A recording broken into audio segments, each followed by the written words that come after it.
Welcome to the Nerd Party.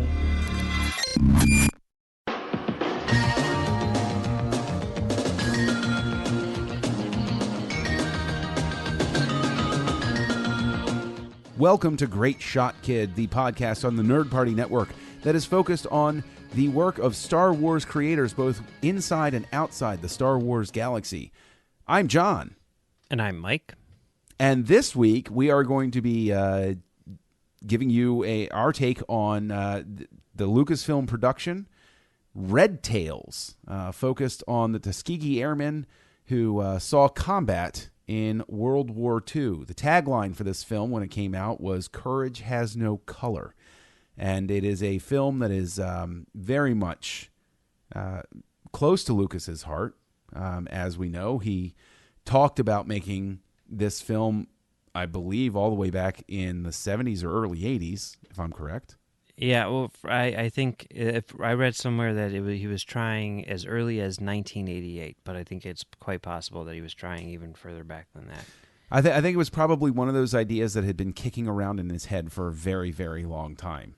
And so we find ourselves,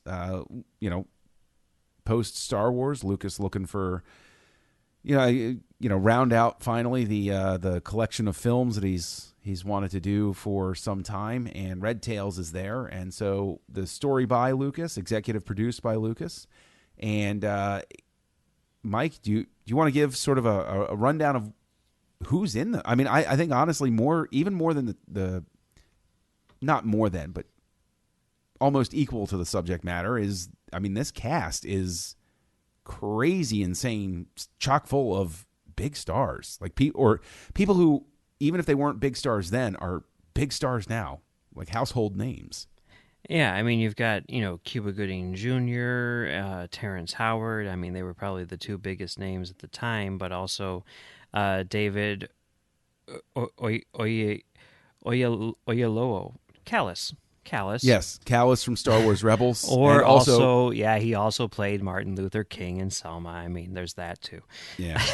Another historical drama. Yes. Andre Royo, lots of people from The Wire, Mm-hmm. It's got Michael B. Jordan in it. Mm-hmm. It's got, Nate Parker and, a bunch of other people.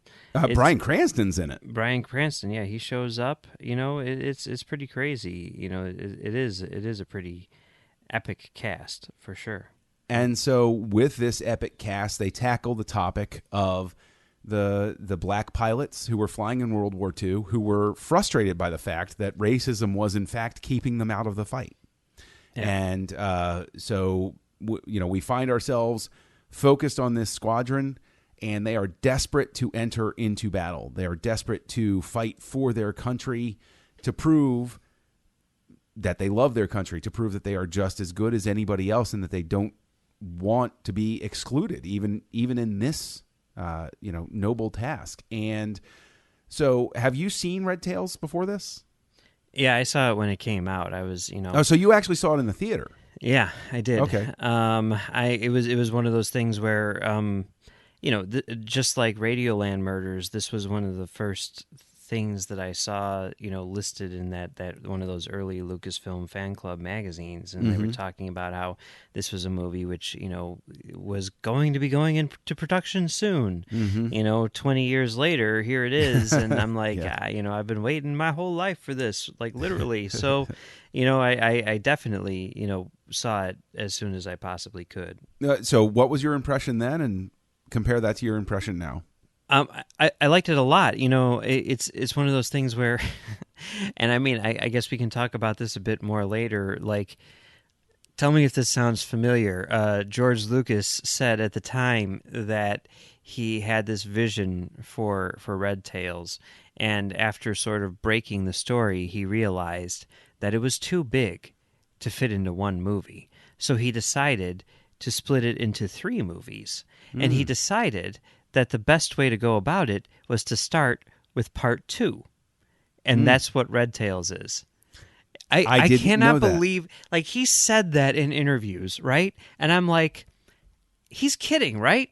Like he's making a joke. Like that's a big inside joke for all the Star Wars fans out there who know that that's what he did with the original stuff. Like that's a joke, right? And he's like, no, I'm completely serious. I mean, no one asked him if that was a joke. I would have asked him if that was a joke, but he was being completely serious. That was his idea. And I'm like, what are you talking about, George Lucas? You're crazy. Is this just your thing? But then you listen to like his reasoning and like what it is that he broke down and what the prequel and the sequel, which will never get made, were going to be. Yeah. And it does make perfect sense. What he was saying was like he wanted to start it off. He wanted to tell the tale of them as heroes. Mm-hmm. There's been a lot of stuff written and a lot of stuff produced with the story of how they came to be, how Right. they got into the fight. And while that is a very interesting story and one worth telling, there's also something to be said for showing them and why they are, significant historically speaking for their Right. actions, not just because they did a thing, but what it is that they did, Right. And, Sure. and I mean, this, like, it really does start, in similar fashion to A New Hope, where it's like, throws you into the action, and this whole thing is very action packed. It was obviously going after a younger audience. He was trying to do kind of like what he did with Young Indiana Jones, I think, where he was trying to sort of like get kids to respond to history, Right. and tell a story in a compelling way for kids. And I think that he did a really good job with that. I think that was a really interesting and effective approach, and I think it was a unique take on the material. And after hearing what he had planned for the prequel and the sequel, I am so disappointed that this one did not make money, because those would have been awesome as well. I mean, for those people who don't know, I don't know if you've heard this or not. Or No, whatever. please. Okay. The prequel was going to be directed by Lee Daniels, who did Precious and now does Empire and all that stuff. Yeah. Wow. And it was going to be about the origins of the Tuskegee Airmen. Right. what you would kind of expect. The sequel is what I think would have been really interesting. Spike Lee was going to direct that one, and it was going to be about what happened after the war when they came home to a country which, despite the fact that they were, national Still didn't heroes, treat them with any treated human them respect. with exactly, Yeah. and it would have been about, sort of like their fight in, like the civil rights movement, and Sure. I think that would have been fascinating. But I mean, the reason why it took him 20 years to get this thing made is because it's hard to sell a movie like this. And It is, and the thing is, I will say that this was my first time seeing it. The execution did not. This is one of the movies, and I've said this about other movies. I was rooting for this movie. mm-hmm. I saw the cast, and I was like, oh, this has got to be good. Like I must have been sleeping on this. But if I'm honest, the structure of it is a bit messy, and I can understand why audiences didn't respond to it, because you giving the backstory there, I suddenly understand, oh, okay, this is the middle part of the story, and if I got the prequel and the sequel, it would have made more sense.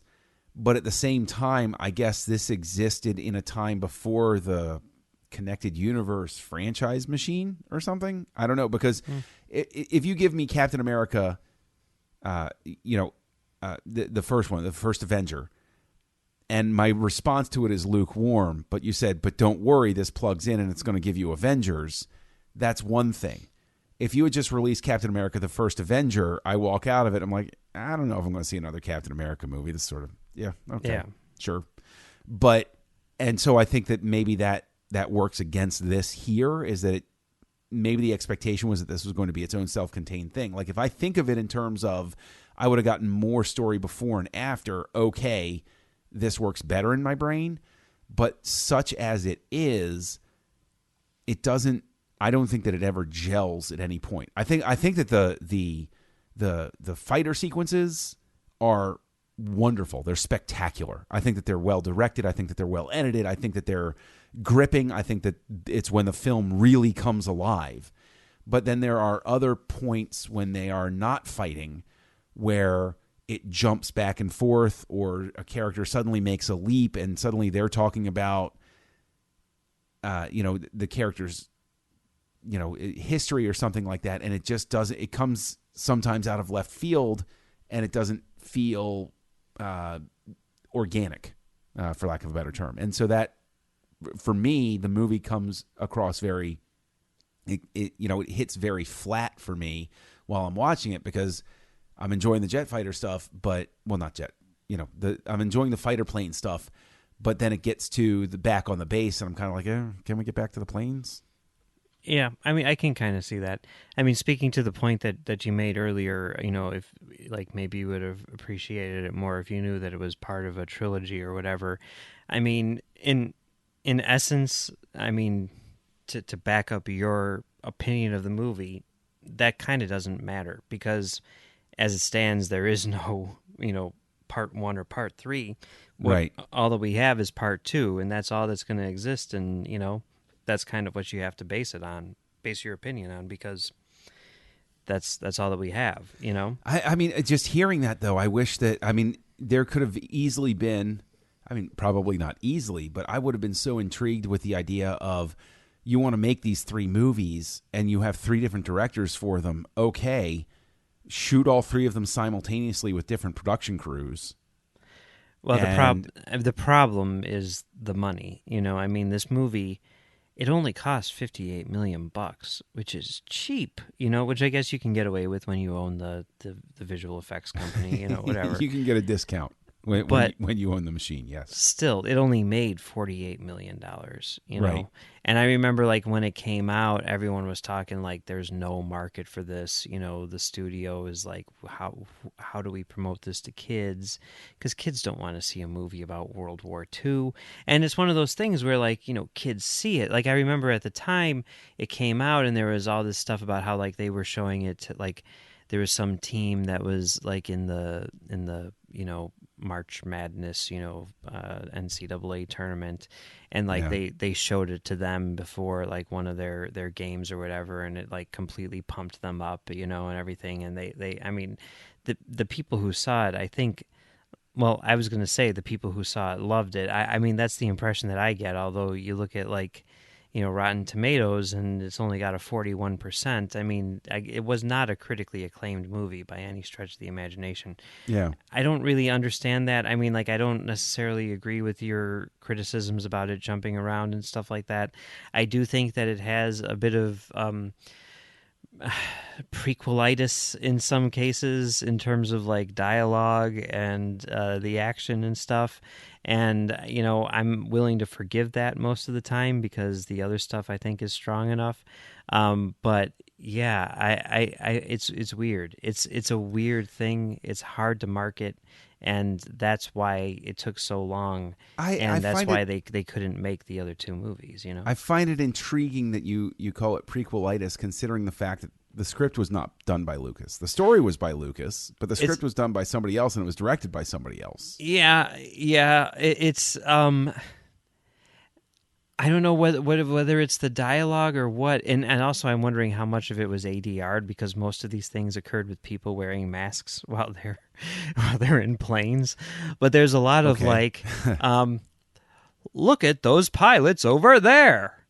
Wow, that's amazing. What are they doing now? Oh, let me tell you, because it might not be clear based on what you're seeing on screen. You know what I mean? I mean, there's a lot of that going on. Yeah, but the thing is, you're talking about the stuff that worked for me, like that. I mean, that was very evocative of the old, World War II fighter ace, I guess, sort of stuff. Like, I enjoyed. That's the part of the movie I enjoyed.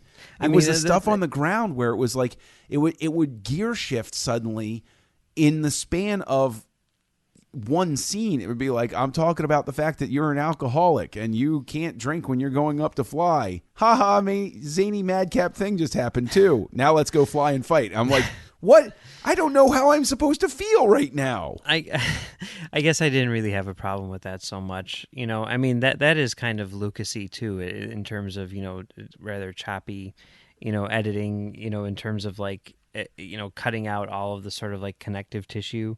You hear stories about like Empire Strikes Back and stuff like that, what it originally was. I mean, I can see that too, I would say that there is a charm to certain moments of this on the ground, like the crew that has to repair the planes, because that has the actor from The Wire in it, who I adore. Like if he is literally one of those actors where if I see him in a movie, I'm instantly happier because I think that he is such a great actor. And I get what you're saying about the connective tissue. I don't see that as much of a problem in other Lucasfilm works, including the ones that Lucas worked on. We can go back and forth about that one, till we're blue in the face. But I honestly think that the basic problem walking out of this, the very thing that stuck out in my brain was script construction. I thought that it just tried to do too much simultaneously as opposed to apportioning out the dialogue and it almost comes across as if they could have cut a character or two from this to give more time to other characters I had to care more about. Yeah. We should say, since we've been talking about the script and the editing and everything, the script was written by two people. I think John Ridley was the main guy. He's the guy who won the Oscar for 12 Years a Slave and has written, things like Three Kings and, tons and tons of other movies. He created that show American Crime. And all that stuff. And it was co-written, I think probably like, I don't know if it was a polish or because I also know there were a lot of reshoots involved in this movie. But the other person who co-wrote the script was Aaron Magruder, the creator of The Boondocks. Seriously? Yes.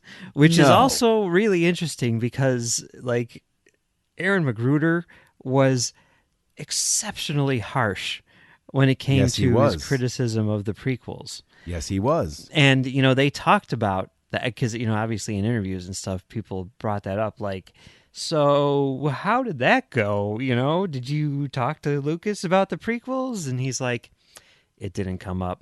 He didn't mention it to me. I didn't mention it to him. Got along fine, which to me says a lot about Lucas because that he's got to be aware of that because he's aware of who Aaron Magruder is. You can't not know. That's in the dude's work, right? It's not like I'm sure that Lucas is a fan of the Boondocks, but it's like Lucas, he can take criticism, extremely harsh criticism, and just be like, whatever. You know what? You're a good writer. I want you to write my movie. Yes, I agree with you that is very much to his credit. I think that he is, considering the things that were hurled at him during the prequel era, the fact that he speaks to anybody and doesn't, use his massive fortune to create killer robots to eradicate his enemies, which may or may not be something I would have done with that much money. I don't know. I'm not saying for sure. I'm just saying it might have happened. That says a lot. I'm agreeing with you. It says a lot about him that all he cares about is the talent.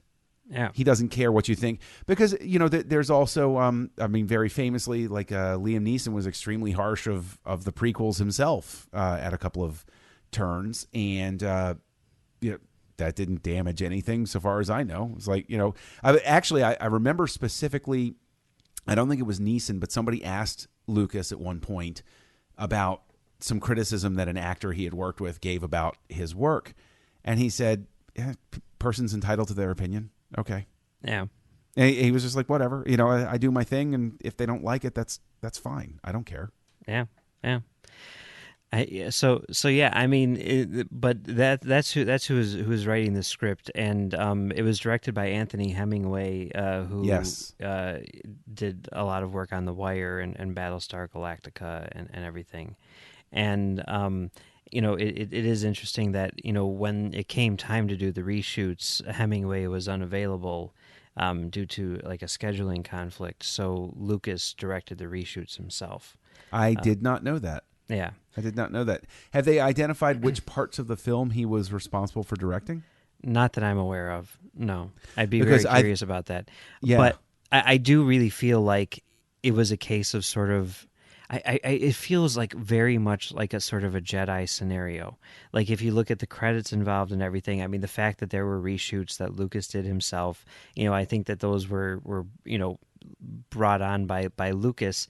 I mean, you look at the editing team, it's two guys, Michael O'Halloran, who is an editor who's done a lot of Battlestar Galactica and worked with Hemingway, I'm assuming, on BSG.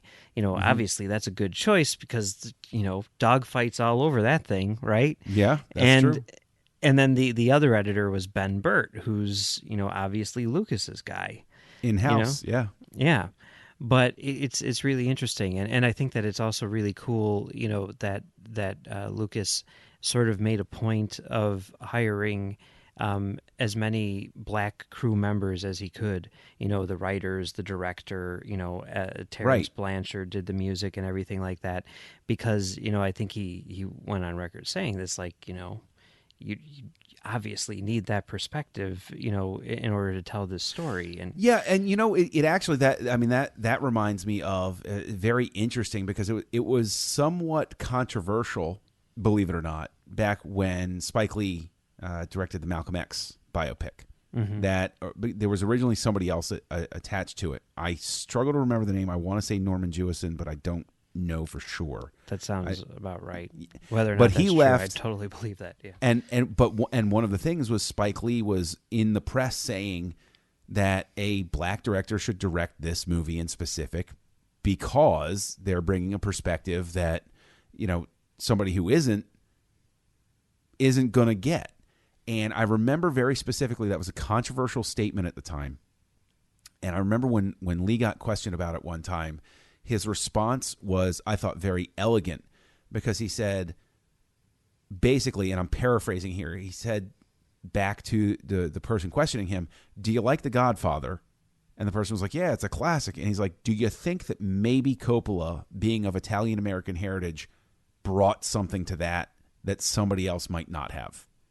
Yeah. And the person thought about it for a second, and they said, well, I guess. And Spike Lee was like, no, you don't guess. That is true. That Coppola infused it with something that he knew from his own DNA and from stories that he heard from his own parents about how life was for that community back then, that it matters. And so, yes, I think that it was incredibly wise of Lucas to hire people who would be able to relate, not even necessarily by their own direct experiences, although I'm sure that plays into it as well, but the experiences of people before them who could tell them specifically, hey, what was it like, when you were serving back in World War II? And their grandfather could say, oh, geez, yeah, I can tell you all about that.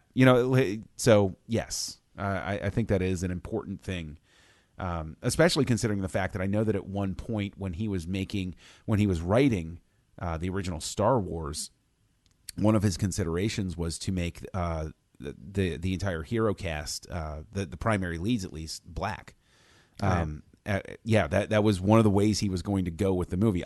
Obviously, it ultimately changed, but yeah, he was actually going to do that, and that's according to Making of Star Wars, the Rinsler book that came out a couple of years back, or probably more than a couple at this point. That's interesting, yeah, for sure. But yeah, I mean, I agree with you that it does make sense for this movie to definitely, have that perspective, and I think that it probably adds a lot to it.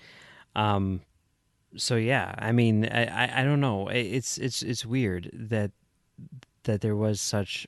I mean, I know that you weren't a big fan, I wasn't, but to me, it's really weird that there was such harsh criticism of this movie. I guess. I mean, yeah, and it wasn't like people were like, "Burn this movie to the ground," But those people were like, it doesn't really work, I mean, pretty much the same reaction that you're having, and I guess I don't get it. My ultimate perspective on it was that it felt like a very truncated TV series. Like Yeah. this would have been an incredible 6-episode micro series on television. Like seriously, if this had been expanded out and it was a 6-episode HBO series or something like that, where it was like an hour and 10 minutes per episode, it would have been mind-blowingly, amazingly, wonderfully awesome. But I think that keeping it contained into, you know, the 2-hour multiplex format, I think is what ultimately hurts it. I wonder if that might have been the way to go, and if they would have brought it to someone like HBO, if HBO would have been like, yeah, let's do it, you know? The new TV series, you know, by executive producer George Lucas, people would have fallen all over themselves for it. But I think maybe part of the thing that was sort of holding Lucas back, I'm just guessing here, is that he did want it to be sort of like an action epic in a sense, and I think he really wanted that big screen experience, you know? Sure. Well, I mean the and again, I'll go back to the fighter scenes were my favorite, and I do regret. Like, I can imagine that on the big screen, these fighter scenes probably played amazing.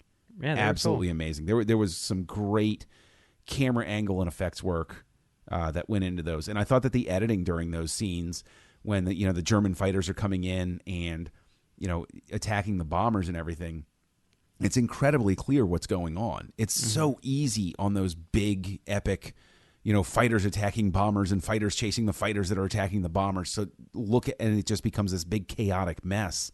But it stays very close in, and everything that's going. At no point was I lost during those action scenes. Yeah, I knew where everything was in relation to everything else. Yeah, they're really well put together. They were actually reminiscent of like a lot of the stuff that you see in Star Wars, especially the prequels. Even kind of like the look and the texture of the effects and everything, and Sure. I kind of like that. It was cool, and I also really loved the music. I mean, you have a certain, the score's good. I don't know, like Terrence Blanchard. You expect a certain thing, I guess. He having done like the music for like basically all of Spike Lee's movies and stuff like that, and what we got was like something so different and kind of like modern, and it was a really cool, weird juxtaposition with the time period and everything, and I think it was like really effective. I agree. I liked it a lot. So yeah, props to the score. Absolutely. Yeah, absolutely. Yeah. So okay, I mean, I guess we're kind of we're not really split. You enjoy the film, and so you would very much recommend it to somebody.